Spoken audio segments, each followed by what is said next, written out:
Primary প্রশ্নবুল মামলা থেকে যারা চাকরি করছেন তাদের চাকরি থেকে বাদ দেওয়ার জন্য মামলা দায়ের করেছে পর্ষদ, এরকমই ব্যাপার একটা খবর আসছে।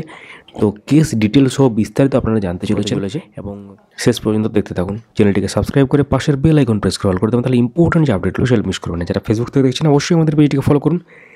তো প্রাইমারি প্রশ্নবুল মামলা বলতে টেট 2014 সংক্রান্ত ব্যাপার। টেট 2014 6 নম্বর পাওয়ার পর যারা টেট পাস করেছিলেন এবং তারপর চাকরি পেয়েছিলেন, 2016 রিক্রুটমেন্ট প্রসেসের একটা ব্যাপারের এটা অংশ।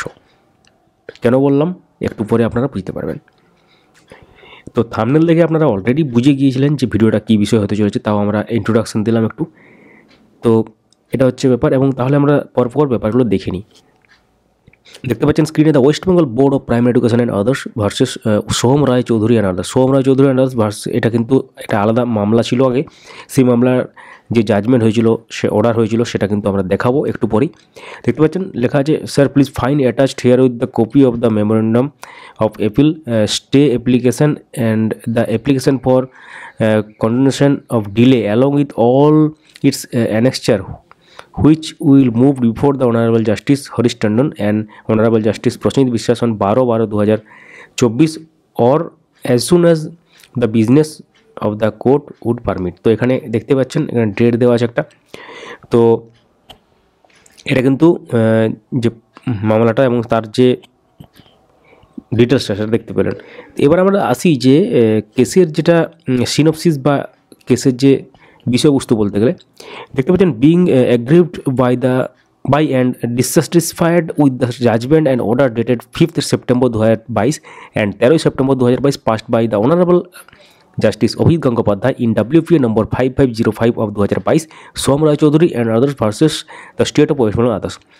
তো এখানে বলছে যে এই অর্ডারটা হয়েছিল, এই অর্ডারের স্যাটিসফাই হয়নি অর্ডারটা দ্বারা, অর্ডারে যেটা বলা হয়েছিল, এবং being aggrieved by and dissatisfied লেখা আছে পরিষ্কারভাবে, অর্থাৎ এই যে অর্ডারটা দেওয়া হয়েছিল সেটাতে সন্তুষ্ট ছিল না। তো এটা কিন্তু বলতে আমরা একটু বাকি অংশটা দেখার আগে চলে যাই 5505 অফ 2022 যে অর্ডারটা সেটা সম্পর্কে। তো আমরা এখন চলে এসেছি 5505 2022 সোহম রায় চৌধুরী আর others versus state of West Bengal others, এবং দেখতে পাচ্ছেন পিটিশনের পক্ষে কারা কারা ছিলেন, স্টেটের পক্ষে কারা, বোর্ডের পক্ষে কারা। তো এখানে কী আছে, one notice issued by the West Bengal board of primary Education, যেটা 12/9/2022 ইস্যু করা হয়েছিল এবং kept on record has been produced by the board. যে নোটিশটা আমরা একটু দেখাচ্ছি, এই যে 12/9/2022, এবং এখানে যেটা বলা আছে আমরা একটু পরে আসি সেই ব্যাপারটা নিয়ে। এখানে বলা হয়েছিল কি, writ petitioner candidates are request to submit all the document and testimonial along with the copy of reevaluated digitize data of OMR sheets containing revised state marks obtain from the office of the board in respect of their application. যেটা এটা এখানে সমস্ত document submit করতে বলা হয়েছিল petitioner বা ক্যান্ডিডেটদেরকে নম্বর বাড়ার পর, এবং তারপর যেটা রিএভালুয়েটেড যে ডিজিটাইজ ডেটা হচ্ছে ওএমআর শিটের, সেটাও কিন্তু সমস্ত সাবমিট করতে বলা হয়েছিল অ্যাকচুয়ালি আর কি। তো such application are to be made by 15 September 2022, একটা টাইম ফ্রেম বেঁধে দেওয়া হয়েছিল বা ডেট দেওয়া হয়েছিল। A similar notice have also been issued by the board in respect of their matters which are also to be considered by the board in respect other matter. তো এটা 2 নম্বর পদে আমরা দেখি, other similar notices like notice dated 12/9/2022 have also been publish by board. এখানে লেখা আছে, mister Dasgupta learned advocate for the petitioner has submitted that some of the petitioners do not have revaluated digital data. কিছু পিটিশনারে কিন্তু revaluated digital data থাকেনি, but they have annexed in their application on page, এটা দেওয়া আছে just আর কি একটা। Therefore I direct to the West Bengal board of primary education to collect the data of trademarks qualification from their own source. এটা দায়িত্ব দেওয়া হয়েছিল বা অর্ডার দেওয়া হয়েছিল বোর্ডকে যে তাদের নিজস্ব ডেটা থেকে এটাকে বার করার জন্য, and not to reject the application, তাদের যে অ্যাপ্লিকেশনটা রিজেক্ট, অর্থাৎ যে 6 নম্বর এক্সট্রা যে পাবে সেটা থেকে যাতে বিরত না থাকে সেই জন্য বোর্ডকে নির্দেশ দেওয়া হয়েছিল। তো if reevaluated digitize data of OMR sheets containing revised state marks are not produced by the petitioner, এটা কিন্তু পরিষ্কার উল্লেখ করা আছে। এবং তারপর যে পার্টিকুলার জিনিসগুলো লেখা ছিল, অনারেবল জাস্টিস তখনকার দিনে ছিলেন অভিজিৎ গঙ্গোপাধ্যায়, এবং সেটা কিন্তু এখানে বলা ছিল। তো এবার আমরা চলে আসি যেটা প্রথম পাতাতে আমরা দেখালাম। প্রথম পাতাতে কী ছিল, এখানে 12/9/2022 যে নোটিশটা ইস্যু করা হয়েছিল, ওটা কিসের জন্য ইস্যু করা হয়েছিল একটু দেখে নিই। এবার আমরা দেখে নিই 12/9/2022 যে নোটিশ যেটা বলা ছিল সেটা, in compliance with the সোলেম order of the Honorable Justice Obhit Gangopadhyay passed on 5/9/2022 in respect WPA 5505 যেটা একটু আগে দেখালাম সেই অনুসারে, এবং তার সাথে যে রেসপেক্টেড যে বিভিন্ন ধরনের যে WPA নাম্বারগুলো আছে সেগুলো এখানে মেনশন করা আছে, তার সাথে কানেক্টেডগুলো।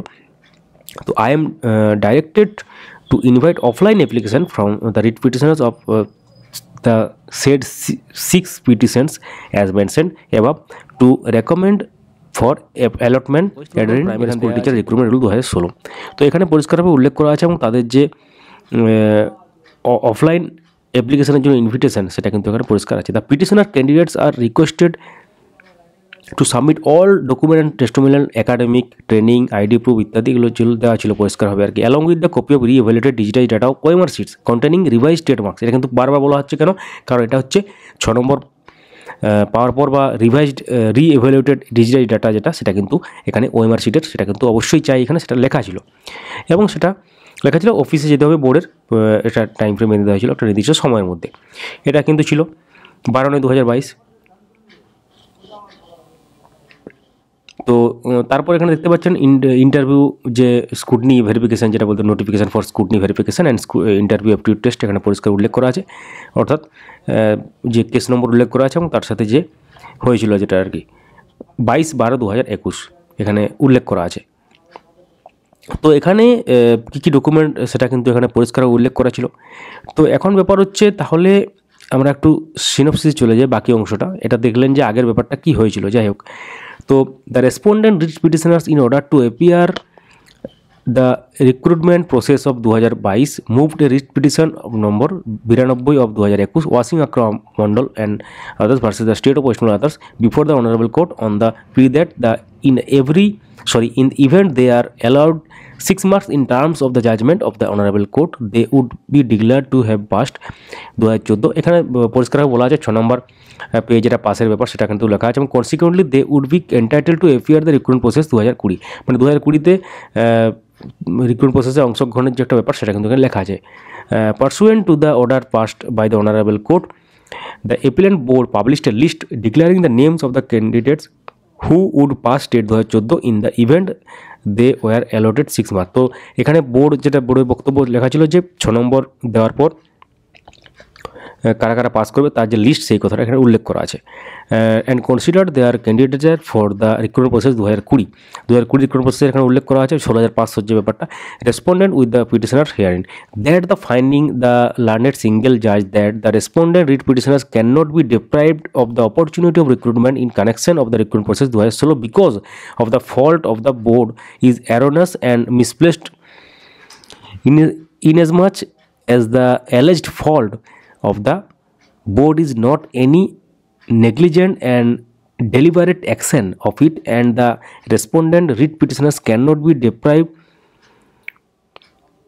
any benefit for such alleged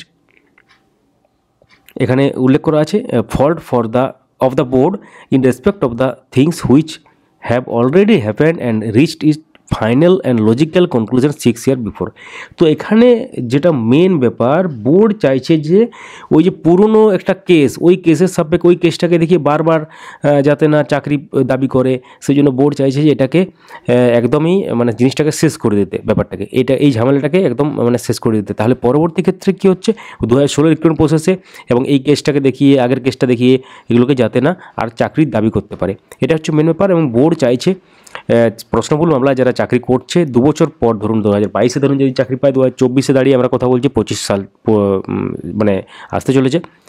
তো কোনো জায়গায় এখানে এতদিন পর ব্যাপারটা আবার উঠতে চলেছে। এখন দেখার বিষয় কি হতে চলেছে, পরবর্তী শুনানি যখন হবে তখন আমরা পরিষ্কারভাবে ব্যাপারটা আরও বুঝতে পারবো। এবং এই পুরো কেসের ডিটেলের পিডিএফ কপি আমাদের কাছে আছে, সেই পিডিএফ কপি থেকে আমরা জাস্ট পার্টিকুলার জায়গাগুলোকে মেনশন করলাম এবং আপনাদের সাথে শেয়ার করলাম। তো আপনারা কি মনে করেন যে 2 বছর পর আবার এটা নিয়ে যে মামলা দায়ের হচ্ছে এবং পর্ষদ যে পর্ষদ মামলা থেকে চাকরিরত যায় তাদেরকে যেটা বাদ দেওয়া এটা পরবর্তী ক্ষেত্রে যাতে আর কেউ না চাকরি পায় এই সংক্রান্ত এটা করছে। এবং তার সাথে MAT 1594 পেন্ডিং আছে মহামান্য সুপ্রিম কোর্টে, সেটাও ফাইনাল জাজমেন্ট আসছে না। সম্ভবত 18ই ডিসেম্বর এটা হয়তো পরবর্তী শুনানি হতে পারে, যদি হয়, হয়তো হবে না, কারণ আমরা আগেই বলেছি ব্ল্যাক হোল টাইপের ব্যাপার হয়ে গেছে ওটা। তো যাই হোক, এই ছিল পুরো কেস ডিটেলস এবং পুরো আগের অর্ডার কপি সহ এবং কেস ডিটেলস সহ পুরো ব্যাপারটা আপনাদের সাথে শেয়ার করলাম। যদি বুঝতে কোনো অসুবিধা হয় কমেন্ট করুন, আমরা প্রত্যেকটি কমেন্টে উত্তর দেওয়ার চেষ্টা করব। ভিডিওটি লাইক এবং সবার সাথে শেয়ার করুন এবং যারা নতুন দেখছেন অবশ্যই আমাদের সঙ্গে যুক্ত থাকুন, চ্যানেলটিকে সাবস্ক্রাইব করে, কারণ আমরা অনেক বছর ধরে উল্লেখযোগ্য ব্যাপারগুলো এবং গুরুত্বপূর্ণ ব্যাপারগুলো আপনাদের সামনে সহজ সরলভাবে রাখার চেষ্টা করি, যাতে সবাই ব্যাপারটা বুঝতে পারেন। ভিডিওটি চারিদিকে ছড়িয়ে দিন। Thank you so much for watching.